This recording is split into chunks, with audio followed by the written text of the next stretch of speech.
Welcome, ladies and gentlemen, boys and girls, to Hollywood Backlot with Lou and you. My name is VashSky, and well, to my, I guess it would be my right, but it's all screwed up in StreamYard. It is the one, the only LW Ghost, Lou. What's going on today, sir? Yes, I am cannons to the right of you. What is it? Something to the left, stuck here in the middle with you. All those directional things. Yes. Hello, everybody. All those directional things, for sure. Sorry about that. I was looking over, making sure that we had audio coming in crystal clear for all of you, wherever you happen to be. I happen to be next to Palm Springs, and, well, it got a little hairy the other day, but I think everything is quite all right where I am. Fortunately, about 25 minutes away from City Center, so that's very, very good. Lou, how was your day yesterday? Yesterday. What was yesterday? Let's see. Well, not one of my best, honestly. But today maybe is going to be better. Well, I hope today is better for you, and I hope today is much better for you than it is for, well, Rachel Zegler's Snow White. You sent this in to me, and I was like, man, I really want to talk about this, but unfortunately, this is one of those somebody else did the math, so we didn't have to kind of situations, right? Exactly. Rachel Zegler, Snow White re-release bombs hard. Only 17 tickets sold per theater. This is by Cosmic Boot News right here. Matt McGloin. Monday, May 12th, 2025. Rachel Zegler's Snow White just flopped again, and this time even harder. Disney quietly re-released the controversial live-action film in 1,330 theaters over the weekend for Mother's Day. But the move backfired and only pulled in a laughable $335,000 at the box office. Assuming my math is correct, that breaks down to about 17 tickets sold per theater total, with the average ticket price being around $15, which might be generous. Breakdown per theater is actually more embarrassing. So for all of Friday, Lou, the theater average was anywhere between 3 to 4 people. How many shows on a Friday? 12, 3, 5, 7, about 5 or 6 shows, probably, if there isn't a midnight special. Who would and that's per auditorium, right? Watch this. And 3 to 4 people. That's how many got in. So at least if they all showed up for the same show, they weren't too lonely. Yeah, exactly. Yeah, that wasn't that's really something right there. Probably 2 couples walked in. Well, if you sit down in the theater and it's Friday night and you're the only one there, and you think of all the other things you could have chosen from the multiplex menu outside, it's kind of one of those re-examine your life choices moments, I would think. Well, we had about 8 people re-examining their life choices on Saturday, and on Sunday about 5 to 6 people right there. So that's about how well Rachel Zegler did at the box office this most recent time. Now, covering her career as closely as we have here on That Park Place and other places that we talk about Rachel Zegler, Y2K, Hunger Games, was it West Side Story? I think all of her films have bombed. I didn't read the article because I thought the headline's enough for me. But now there's a story out that Spielberg is saying, I tried to tell Disney what a pain in the ass she is, but they didn't listen to me or something like that. And I'm going, yeah, tell us now. Really? So, I saw that headline go by over the last few days. I forget exactly where it was. Oh, I'll see if I can track that down right there. Oh boy, that's really something right there. Well, I think it was clear. Maybe her behavior off screen wasn't maybe apparent to Hollywood executives and definitely Disney executives before that point. Steven Spielberg might be more illuminated, let's say, on how she would act and how she would be on set. And it doesn't surprise me that he may have tried to warn Disney about her. That's really, really something here.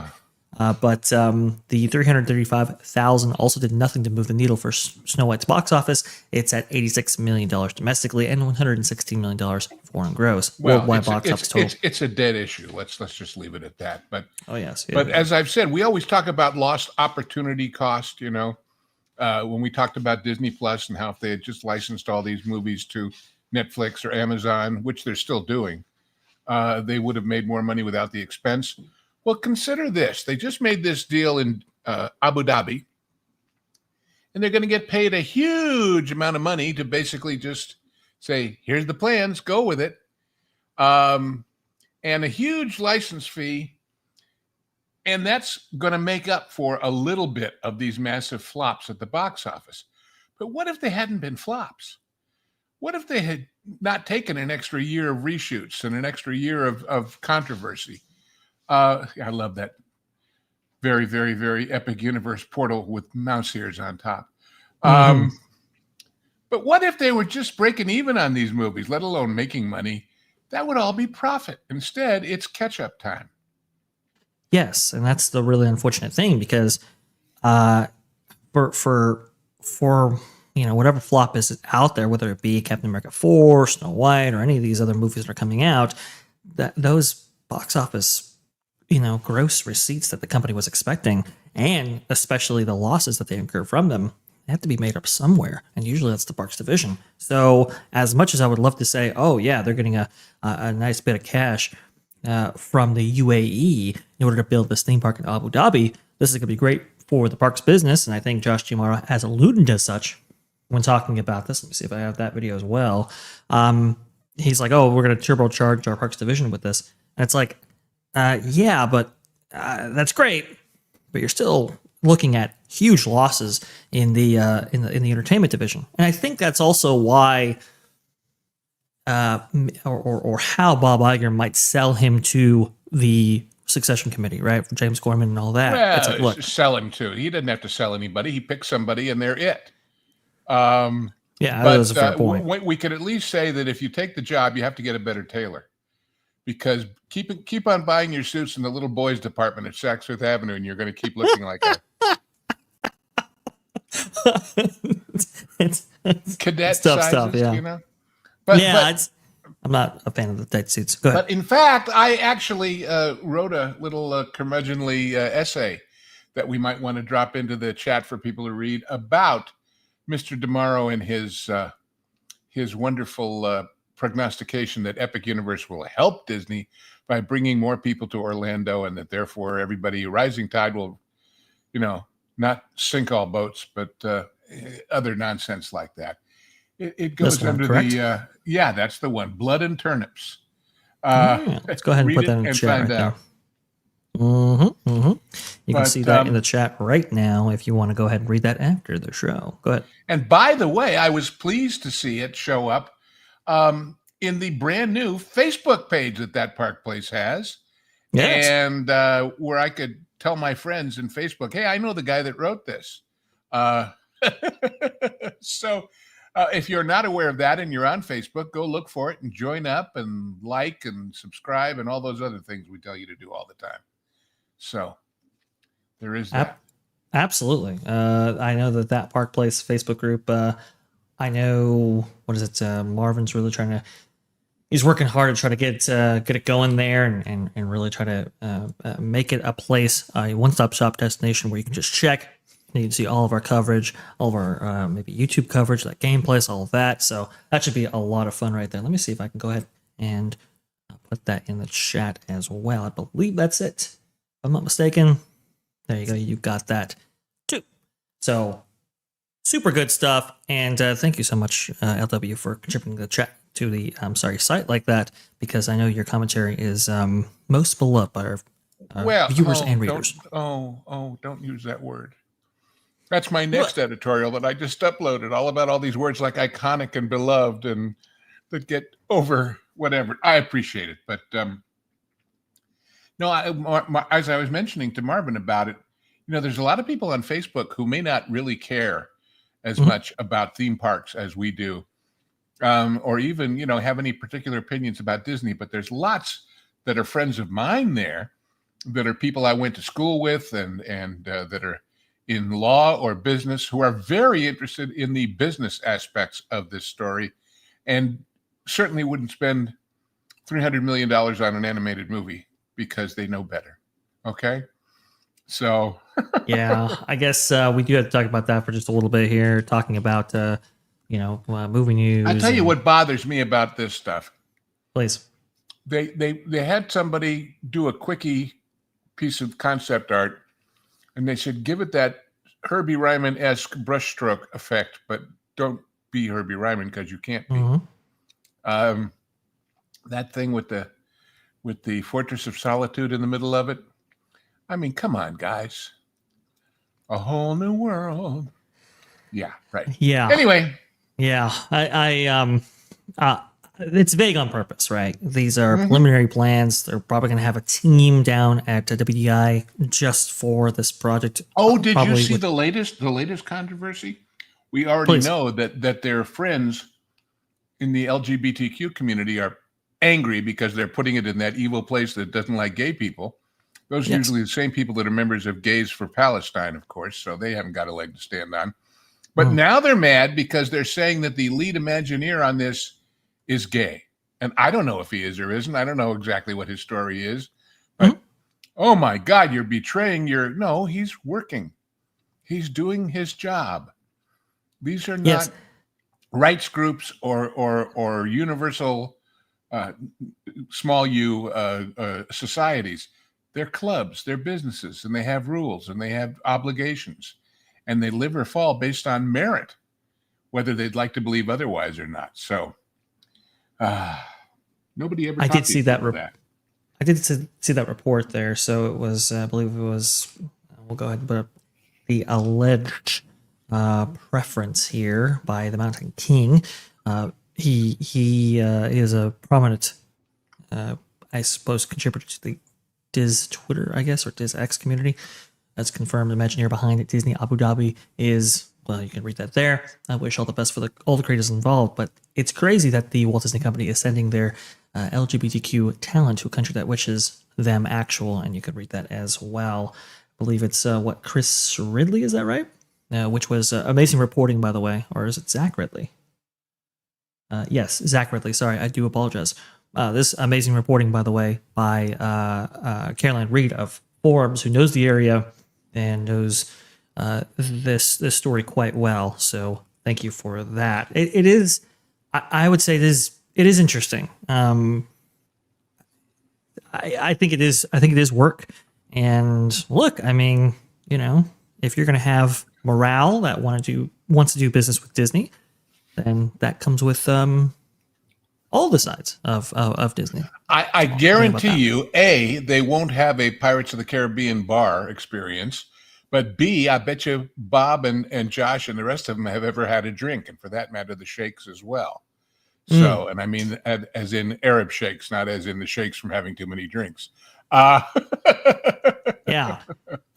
So, what the heck? Everybody's got their own culture, and they do what they do. I'll say this about Zach Ridley. I thought he led the Epcot project, and he was more...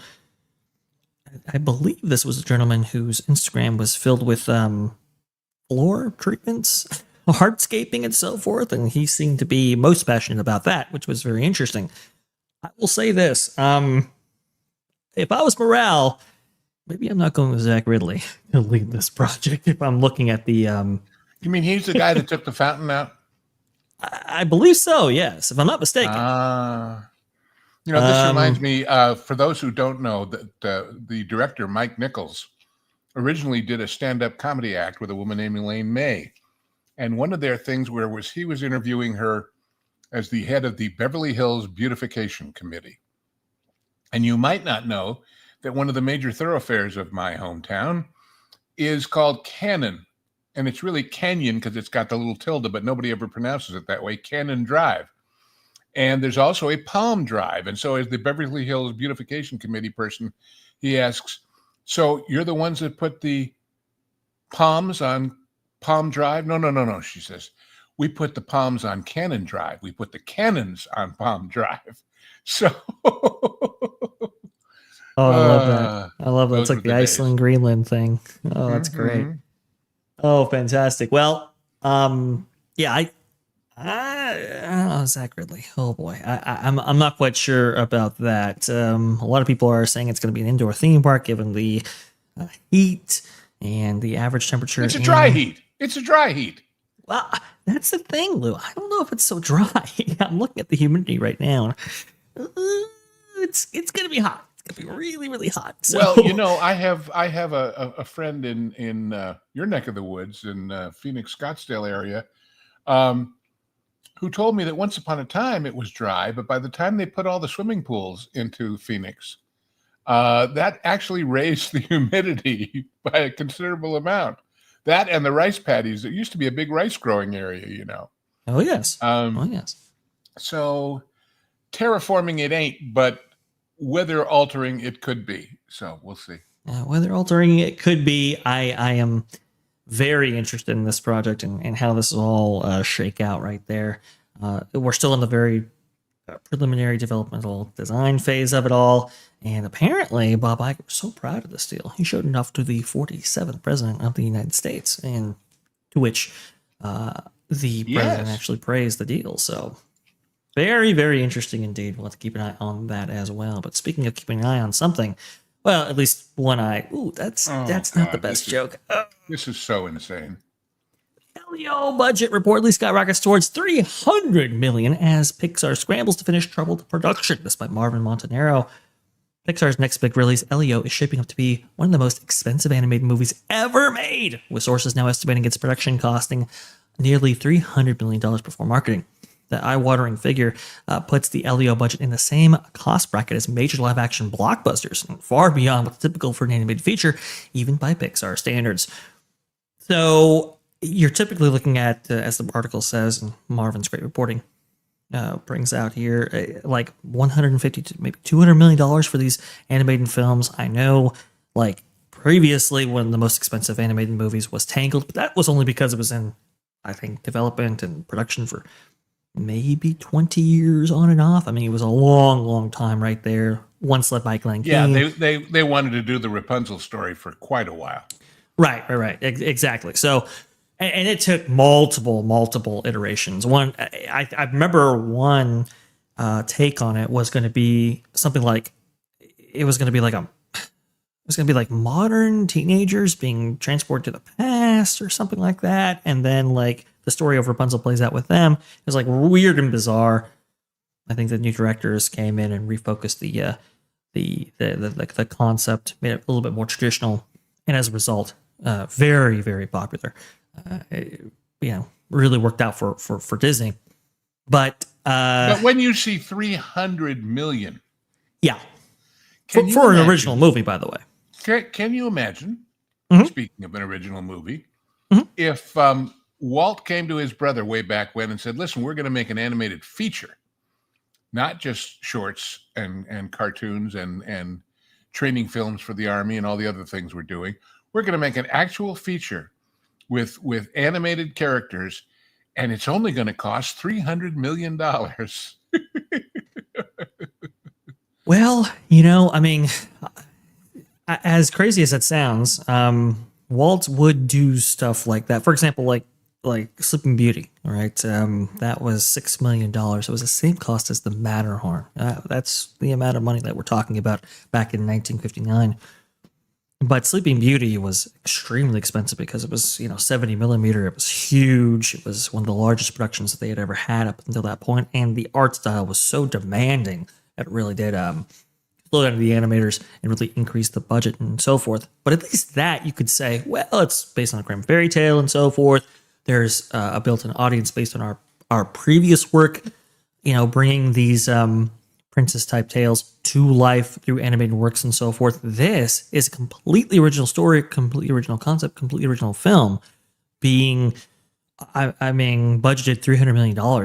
When I say budgeted, it's more like a goalpost at this point that they just they just skyrocket past. And it's all that about alarming. A kid without an eye and a colander for a helmet. Well, that's the interesting thing about this. So I guess later on he gets his eye injured, and that's why he has the patch there. I say that because there are images of this character within the trailer that where he doesn't have the patch. So I'm not quite sure how that works out, but Does he grow up to be Captain Hook or Mr. Smee or one of the crew and the Jolly Roger? I don't think so. I think this is a completely unrelated piece right here. It's just kind of strange how they would do this. I really am not sure why they were taking this approach with this particular piece right here, at least in terms of cost. I believe they had to redevelop the script because when directors dropped off, they got Zoe Saldana to replace one of the roles. So obviously that's part of it. But $300 million, I mean, that's very troublesome. And let me ask you a question. Sure. Do we believe? Do we believe that putting Zoe Saldana's name on the credits for an animated film sells tickets? Probably not. I mean, she's a fine actress in her own way. Of course, the last thing she did was that thing about the drug lord getting a sex change. But, I mean, you could have got somebody cheaper if you didn't like the one you got the first time. Mm-hmm. But that'll add money to it. That'll add, what, $15-20 million to it? It'll add a lot. It'll add a lot. For her to go into a studio for a week and read lines. What's interesting about Zoe is that she's been attached to like the biggest blockbusters of all time. With her work in Avatar, what is it, Endgame, obviously Guardians of the Galaxy and all that. The Star Trek reboots. Yeah, it's true. That's true. Yeah, she's been, part of really, really amazing blockbusters. But I don't know if incorporating her in this way will bring that kind of box office success. I mentioned those because she actually gets to perform without funny makeup or behind the face of an animated character. Sure. Sure. That's true. Oh, well, look, these guys, 300 million, big deal, right? Because we'll get the Arabs to pay for it, right? Oh yeah, exactly. It needs over $1 billion, Lou. If that number is accurate, you're looking at $1 billion take on this just to break even, or pretty close to it. And it's break even. My goodness, break even. What's that? What's that? That's a good point right there. That's good. That's a fair point. Well, speaking of struggling box office, it looks like AMC is actually talking about, well, here you go, from Bloomberg, AMC to slash movie ticket prices by 50% on Wednesdays. This is a pretty big deal right here. AMC Entertainment Holdings, Inc., the world's largest cinema chain, will slash the price of a movie ticket in the U.S. by half on Wednesdays in a bid to draw more people to theaters between weekends. The company will begin rolling out discounts starting July 9th, according to a statement Monday. The all-day deal will be based on the normal adult evening ticket price. Premiums for large screen formats will still apply, but those tickets will be 50% off as well. The statement confirms a Bloomberg News report earlier Monday. AMC which skirted bankruptcy at the height of the pandemic, reported last week that the first quarter admissions revenue fell 11% from a year earlier. I can't imagine why. Aside from the pandemic, it was the worst first 3 months of the year for the industry since 1996. This is basically their answer to the question, if you won't go see a stinker for X dollars, will you see it for 50% off? Yes. Yeah. I mean, all of these things, whether it's, let's let him do drugs and scream and throw popcorn, or it's not about all of that. It's about the quality of the product being sold, which sucks. It does. It's just not very, very good. That's the thing. You can adjust these prices, but if you don't have a compelling product that people actually want to see in a theater setting, I don't think they will. Because even at 50% off, it's still expensive to go. Now, that 50% off, Lou, in your opinion, I don't think the studios are taking that. Is AMC just eating the cost at that point? No. They pay the studios the percentage of whatever they took. So if they take less, you know, Okay, on the I other wasn't hand, I wasn't sure how that worked. well, no, That I'm sure makes a lot more sense. they told them all about it because they said this is what we're going to do, and you're going to have to know that that's going to happen. On the other hand, you know, the difference on 50%. If we saw those numbers for Friday, Saturday, Sunday, but if on a Wednesday they got 2 people in to see dear old Rachel, whether they were paying full boat or 50%, it still wasn't going to. They're going to make more on popcorn. That's all. If they get more bodies in, it's just that simple. I see. Well, you know, the concessions is really where the theaters make so much of their money. And that's why they've supplemented that with what popcorn More than you buckets. know. More than you know. Have I ever explained about what is known as the house nut? Oh, please. No, I don't think you The have, house ever have. nut is everything from the popcorn to the lighting and the heating and the kids who don't know what they're doing taking the tickets. All of that comes off the top before the split. Did you know that? No, I did. Which means every dime you spend on the popcorn goes to the theater before the studio ever knows it happened. Right. So, you know, that stuff is free. So, yeah, I mean, and popcorn, by the way, the price on that in bulk, I mean, it's pennies, and so is a soda, and so is anything else. So the margins there are quite high. That's why they let's encourage just you. say that the cost of the container you get it in, even if it's not a glow in the dark special commemorative bucket, is higher to the studio or to the theater than the contents. Wow. Well, I'm going to be really thinking about that after I get my 25-gallon jug of popcorn right there. There you go. Will you go on Wednesday more likely because it's half off? If it's a stinker, I mean, you know, we're a little different because we go because it's our business to know how bad it is, and just all the gory details. But if it's a film like, you know, Lilo and Stitch or something like that, which we'll be talking about up next, or some big production that we have to talk about on this channel. Well, now wait. There's an interesting question comes to mind. Please.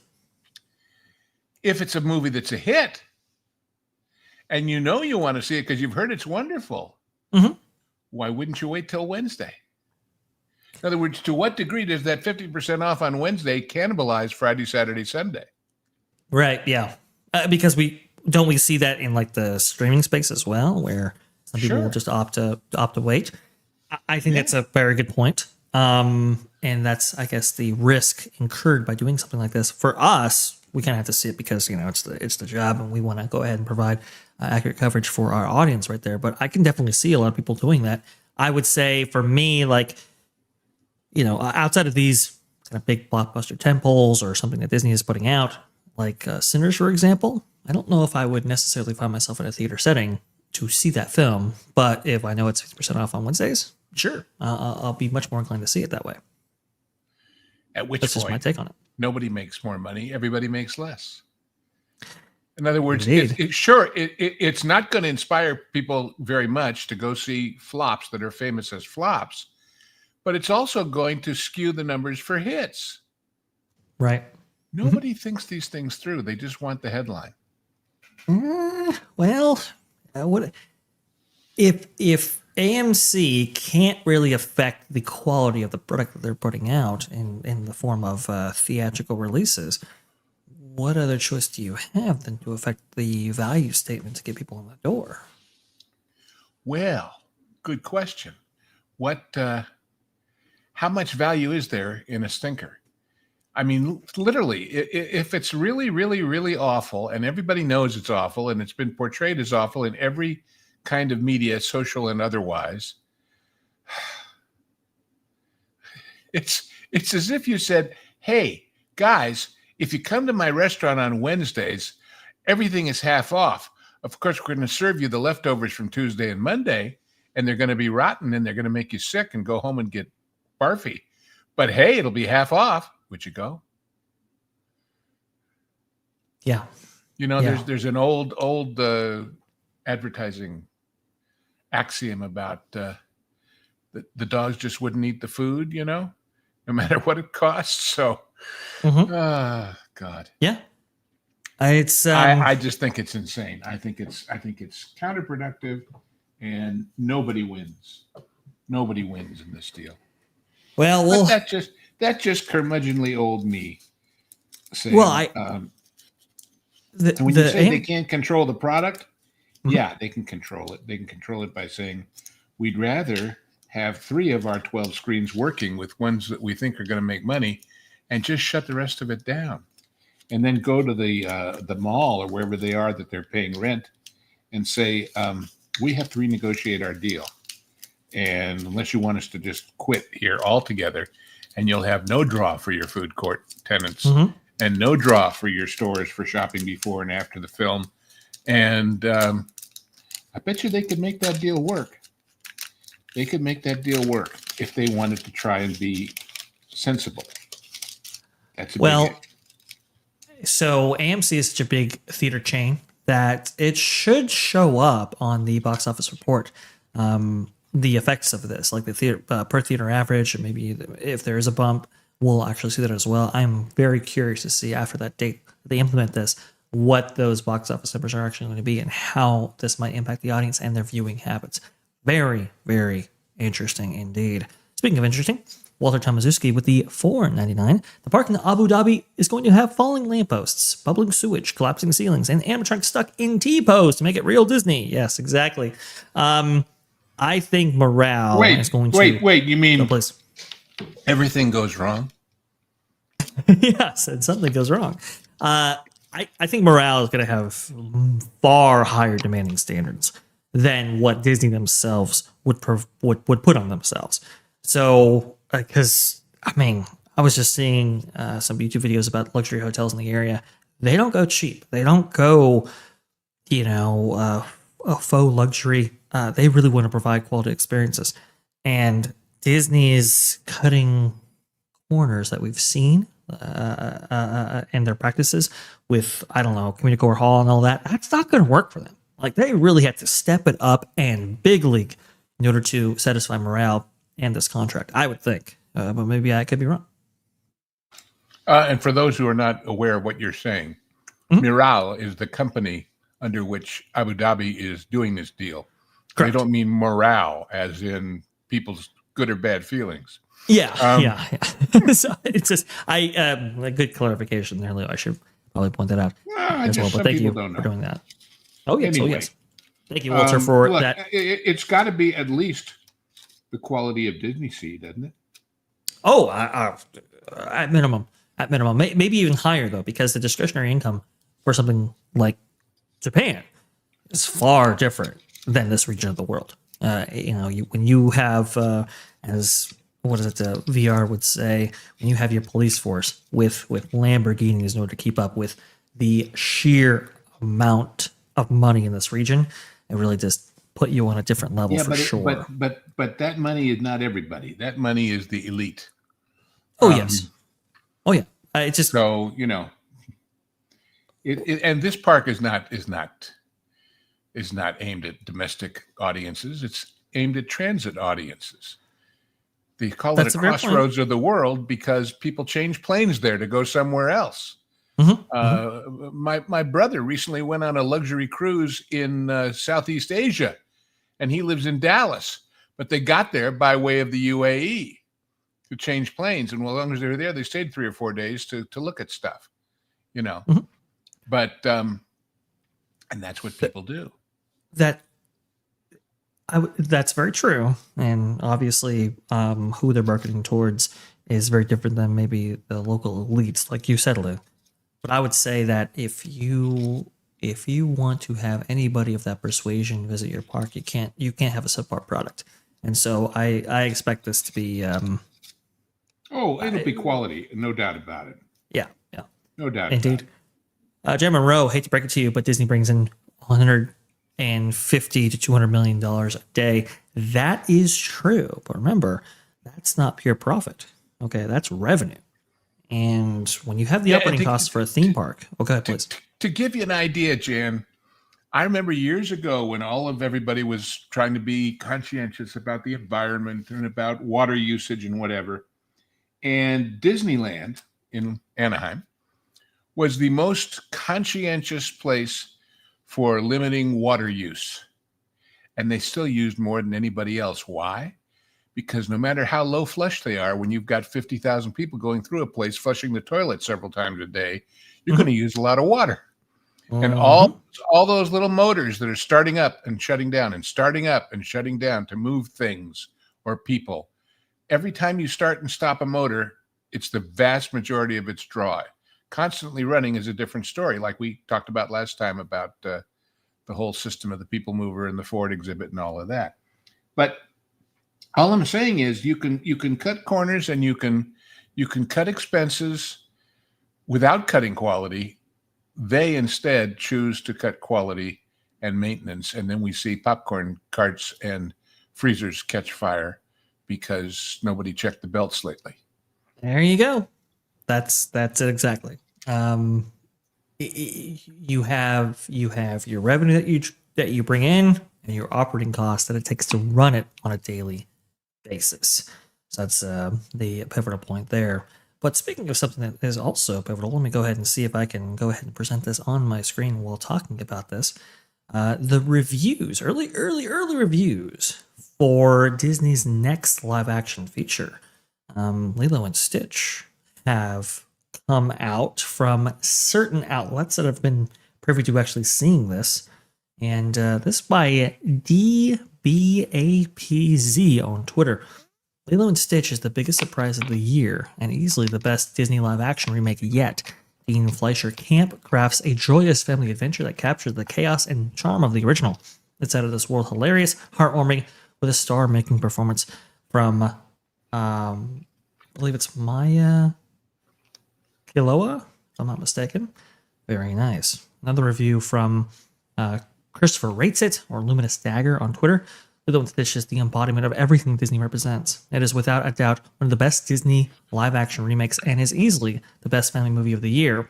The meaning of Ohana has never been more important than with this film as we get more depth with Lilo and Nani's sisterly relationship.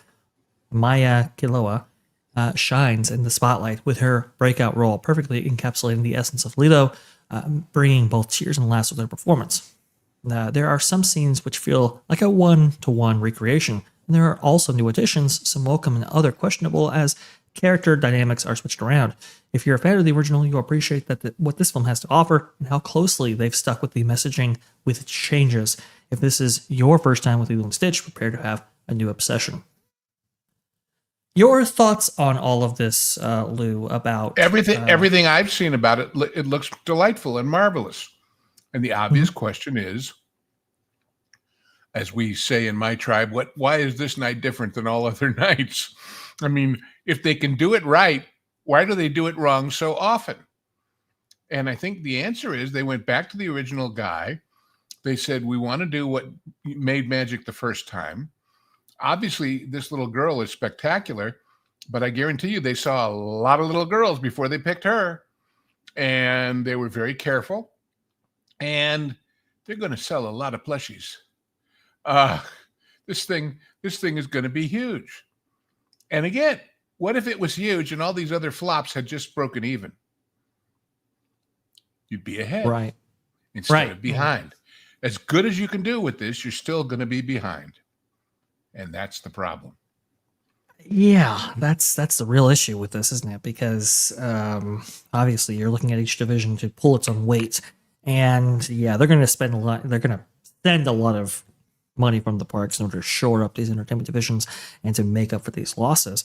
But like Lou was pointing out beautifully, you would love to have this division stand on its own without any shoring up for any of the other silos within the Walt Disney Corporation. And so it's so sad to see something like this be brought out when you just had so many flops. Which, by the way, when people think of Disney and live action, I think some of that will be colored by, well, what just happened with Rachel's Like Learn Snow White. It's like, oh, well, it's a not a great remake, and so many people were saying so many bad things about that one. There's no reason to see this one, and that's really a shame as well. Well, I think the critical reaction will solve that as far as this movie is concerned. But again, you don't. I'm not saying you can automatically do a hit blockbuster super duper every time, but you can do competence if you work at it. You can do budgetary maturity if you work at it. I keep mentioning it, but I'm going to say it again. When we did Demolition Man with the genre guys, they spent 6 years working on the script before they got it exactly where they could shoot it in a reasonable way and made a great movie. Not 6 years of, well, let's shoot this. Well, that didn't work. Let's try this. And how about another 2 weeks here and another 3 weeks there? And also remember, please, people, all the money they spend on every one of these is borrowed. They don't go to their magical Disney piggy bank and pull the money out and spend it. They're paying interest. So the longer they take, the more it costs, just like with your mortgage or your car loan.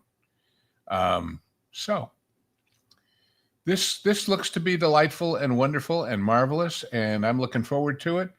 And it doesn't so much solve the problem as it defines the problem, as it illustrates the problem. Yeah, that's true. That's a strong point indeed there, Lou, for sure. Eric Stratton, let's see, with the 777. Yes, I have an answer for him. Read this one. Okay. A longtime family-related mystery. My great aunt in the 1930s had a meet and greet with 3 Stooges after their Buffalo, New York show. Why were the Stooges actually there? Lou? They used to take their stuff on the road and work it out, as did everybody. Groucho, the Marx Brothers. They would go do these shows to find out what worked. This is the same thing we're talking about with these movies. It was practice. It was editing. That joke didn't do too well. Well, tomorrow night, how about if you say this? Well, okay. And eventually, you got the Three Stooges. Yeah, well, I like that. Hey, and you know that's what? why. Sometimes you work out your jokes and so forth in front of an audience, and you see what works, see what doesn't. And now you're primed and ready to go when cameras film, or when you have a big venue that you want to show some stuff off to. And you have to also remember that with comedians in the modern era, they could do the same act for a year, but the minute they did it on Johnny Carson, they needed new material because everybody'd seen it. Right. So, same thing. Very interesting. It's just a matter of that's why they were there, and that's why they were out there doing what they did.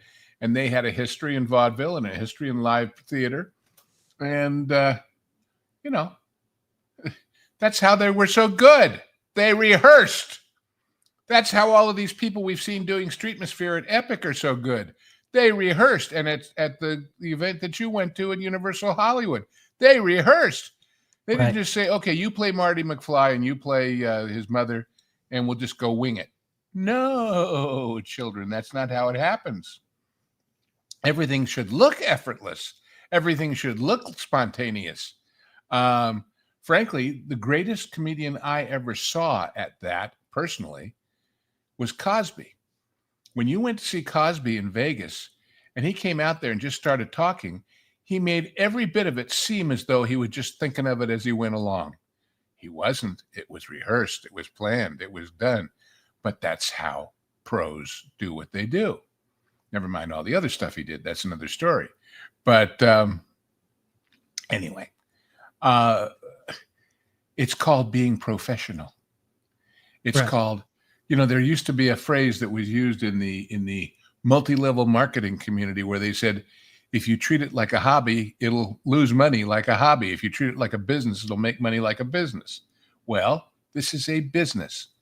There is a business to show business. And how you do it right is by making sure it's damn near perfect before it ever goes on film. Indeed. Speaking of perfect, let's see here. With Amnuck, Lou, would the theaters be better off screening classics one day a week? TCM has created a new generation of classic film fans. Maybe. there's certainly, there's all those event things that Fathom does where they have, the Met or other such performances live in your town by virtue of satellite. They certainly have the technological capability to do it. On the other hand, there is TCM.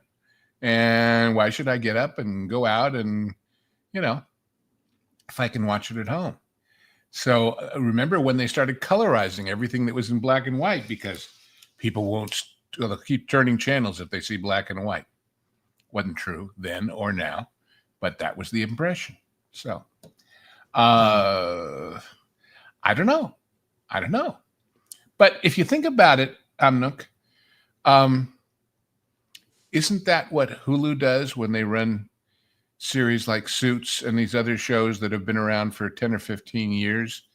They're free and they're reruns, and they still have an appeal to people who never saw them the first time.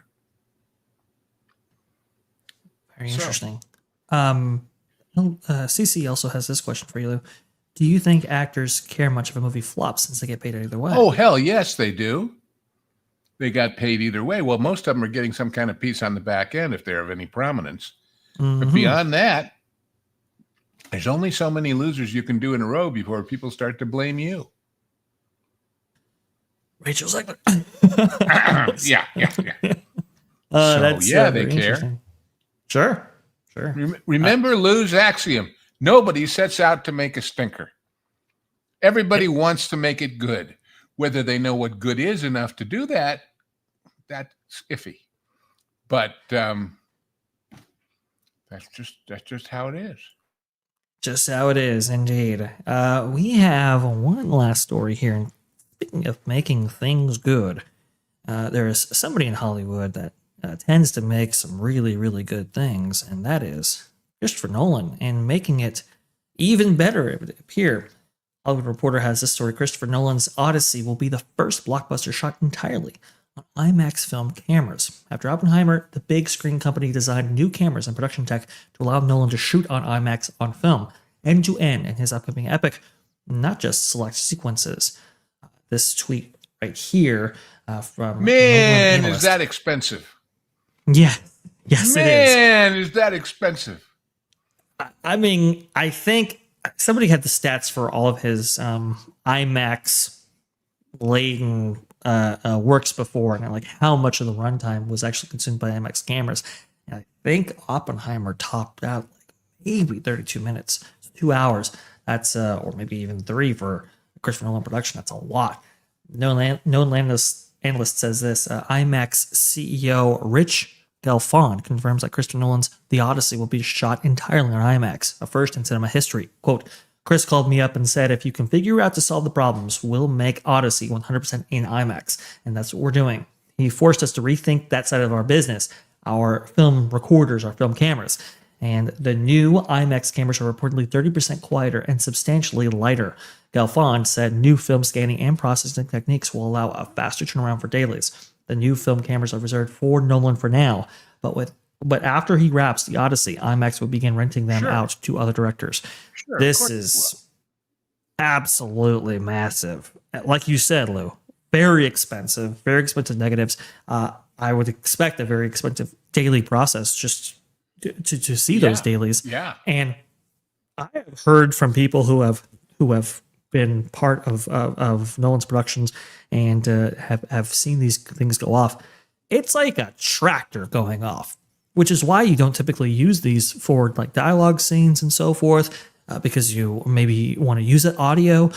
There are reasons why you don't use this in a multitude of sequences, but now to go with an industry first in a pure IMAX production, this is just insane. To be clear, for people who don't realize, 90% of the IMAX movies and widescreen movies and 70 millimeter movies you've seen have been blown up from a smaller size negative. Yes. Or digitally reprinted from a smaller size negative. So you have film shooting in that originally. Oh my God, is it expensive? And by the way, since the film is that much bigger and there's only so big you can see that you can carry, the reels are shorter in time. So you have to reload that much more often, and you can't do a long sequence. Yes.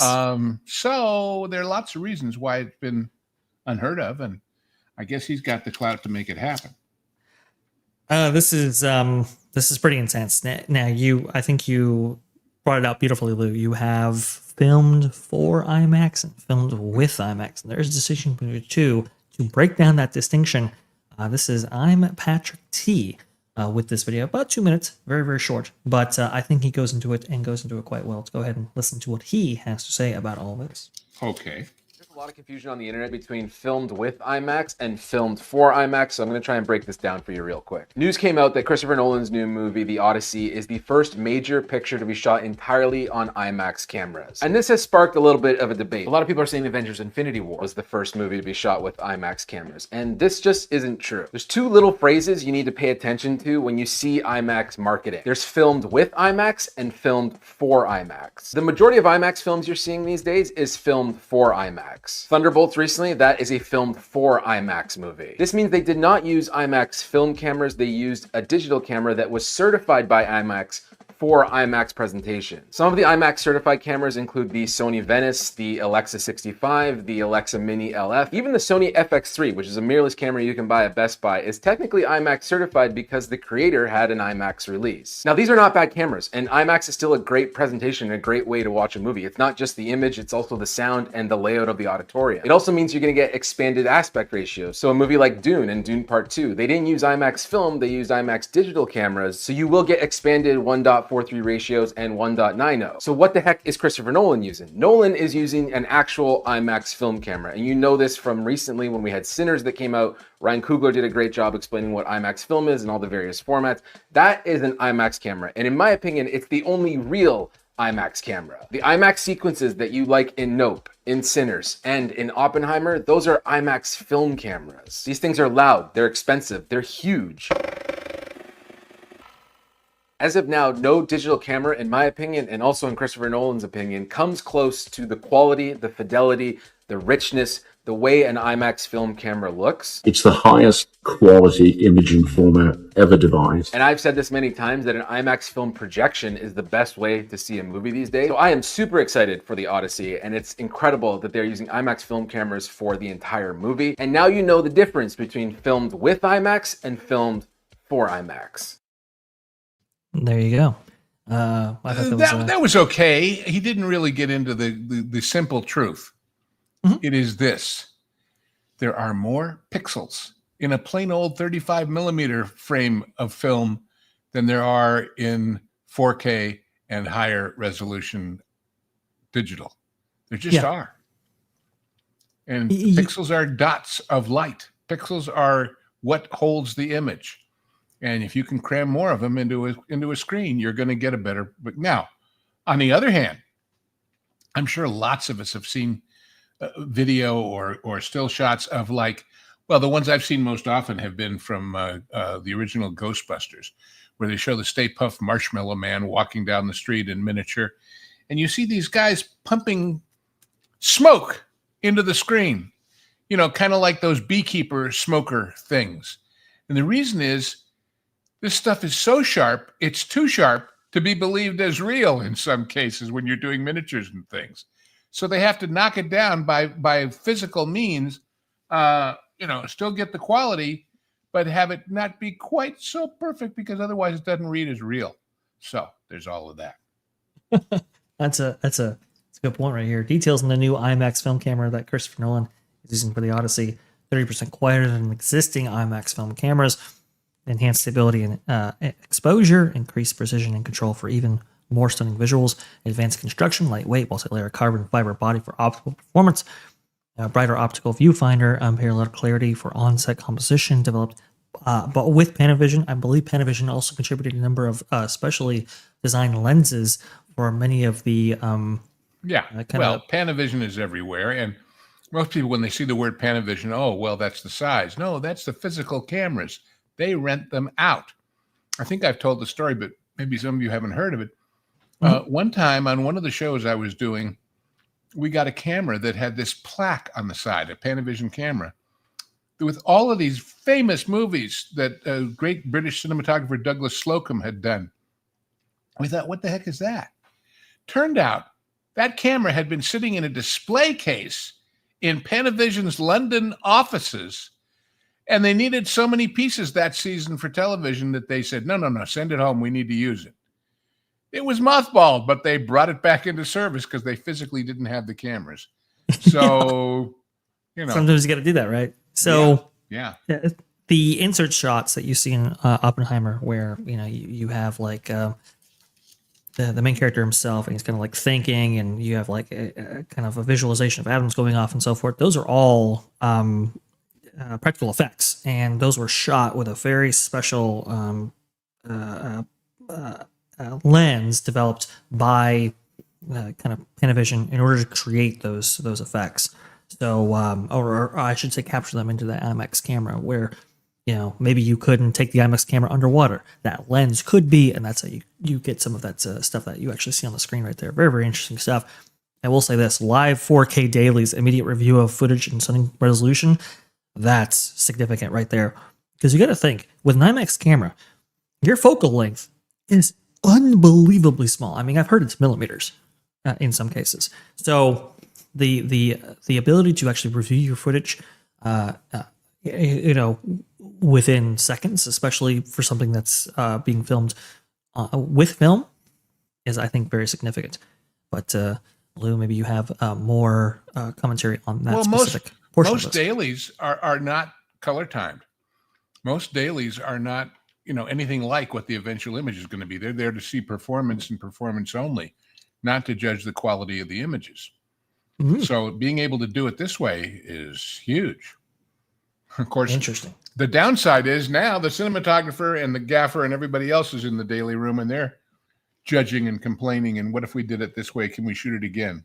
So there you go. Ooh, the film world, it is a change. And I look, to work with IMAX to bring black and white IMAX footage to life via Oppenheimer, which was a first for the industry. I think IMAX said before that they never even tried it, attempted it. They had to have a new process in order to develop that specific use of film right there, footage. Christopher Nolan really pushing this as part of the industry, I think it's awesome. I think it's very well, really cool. But I will point out one eternal truth that we've already touched on our other stories. Please. This wouldn't have made Snow White any better. Yeah, that's a this good wouldn't have made right this wouldn't have made Cap America, whatever number it was, any better. I once was involved with a wonderful seminar given by a very famous cinematographer, and he said, you have to always remember, these are the tools and this is the craft. And I need to understand the tools in order to accomplish the craft, but it's all about the craft of creating the mood and the atmosphere, and the tools are just a means to get you there. So, if you aren't telling a story with compelling characters that people give a damn about, it don't mean a thing if you ain't got that swing. I think that's beautiful. And speaking of swing, we have a swinging jukebox for you this week. Yes, we do, don't we? Let me go ahead and bring that up in the back. Did you get a chance to check it out? I unfortunately did not. Well, you're going to enjoy it because it's a guy named Chris Holland who does a cappella stuff. And he does it with himself on about 8 or 10 cameras, each singing a different portion. And in this case, it's the theme from Pirates of the Caribbean. Not the ride, but the movies. And it's all him. And there is no orchestra there. Here we go. Yeah. And it's just, boy, is it brilliant. And see up there in the upper left-hand corner, that wooden plank? That's him stomping on it at the right moment to make the right sound. This is all the slow intro stuff. But once it gets into that rollicking pirates theme that we know, he's a pirate. Da-da-dun-dun-dun-dun-dun. You'll love it, gang. Go to the description and click on the link. And I saw this. I've always liked his work, but there you go. Watch. Now he's bum da da da bum bum bum ba da bum bum bum ba da bum bum bum bum. and he kind of has fun and dresses up and dances and whatever. But it's all just one man's mouth making this music, and it's pretty special. You'll see. That's pretty cool right there. Yeah, the link is in the description and in the chat right there. So if you want to go ahead and give it a listen, please feel free. Maybe and listen to us in the background with it, or you can listen to it after the show. Much better. What do you got coming up? Me? Well, let's see. We were going to do last night, but we're doing it tonight. The Genre Guys are taking on one of my all-time favorite silly movies. A great silly movie. It's probably about a half hour too long at the beginning, but stick with us and watch the movie. It's all about whiskey. And what it's about is we have the cavalry led by Burt Lancaster. We have the temperance women led by Lee Remick. We have the miners in Denver led by Dub Taylor, who are upset because winter is coming and they didn't get their whiskey allotment. And we have Brian Keith, who I had the pleasure of working with once upon a time, as the head of the company that's shipping the whiskey. And we have Martin Landau as an Indian. Chief Stoops over. And they're all converging on a spot where craziness will ensue. And it's called the Hallelujah Trail. And I think you're going to enjoy it. And then let's see, next time. Oh, yes. Next time, we're going to do Mary Poppins.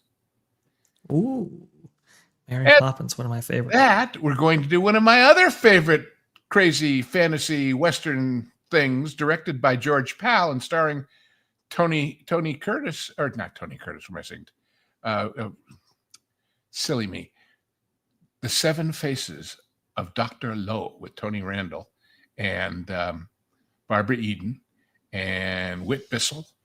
And it's pretty special too. The Seven Faces of Dr. Lowe, about a traveling circus of magic and mystery in the Old West. So there's a few things coming up. And of course, usually I'm there with you on Tuesday afternoons at 3 for the T3PO show. Mm-hmm. And we'll continue to do that so long as I'm able. And this show, of course, happens every week, magically and wonderfully. And let's see, I did Ron's show in the morning the other day, and I pop up from time to time. So wherever there is trouble, you will find me. If there's danger, I'll be there with a plethora of things to say. Some of them worth it, some of them not. And again, on the website. And happily, that article was promoted on the Facebook page now that we have. So that's a good thing too. Indeed. And definitely check it out on That Park Place. And it looks like Very Place 28 Bob is coming in to say hi. He was just there at the 7th anniversary celebration, I believe, on Friday. Now he's at the last day of FanFest at Universal Studios.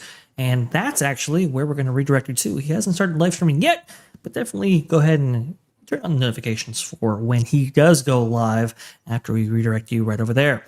Very, very cool. You can find me, on T3PO Live, That Park Place, WW Pro, just about any place that the Pro Network is actually streaming from.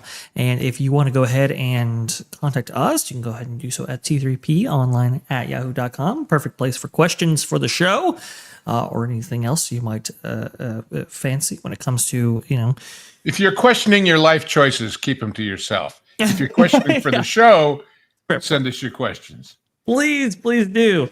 Very much appreciate that. And that just about wraps us all up here. Again, as Lou said, this show every single Sunday at 2 p.m. Eastern. That's for sure. And 3 p.m. Eastern for 2-3PO live on Tuesdays following the Pro show. Definitely check us out if you haven't already. Subscribe if you haven't already. Hit the video a like button right there. It really does helps us out with the YouTube algorithm. And we will see you next time. Thank you so much, Lou. Thank you.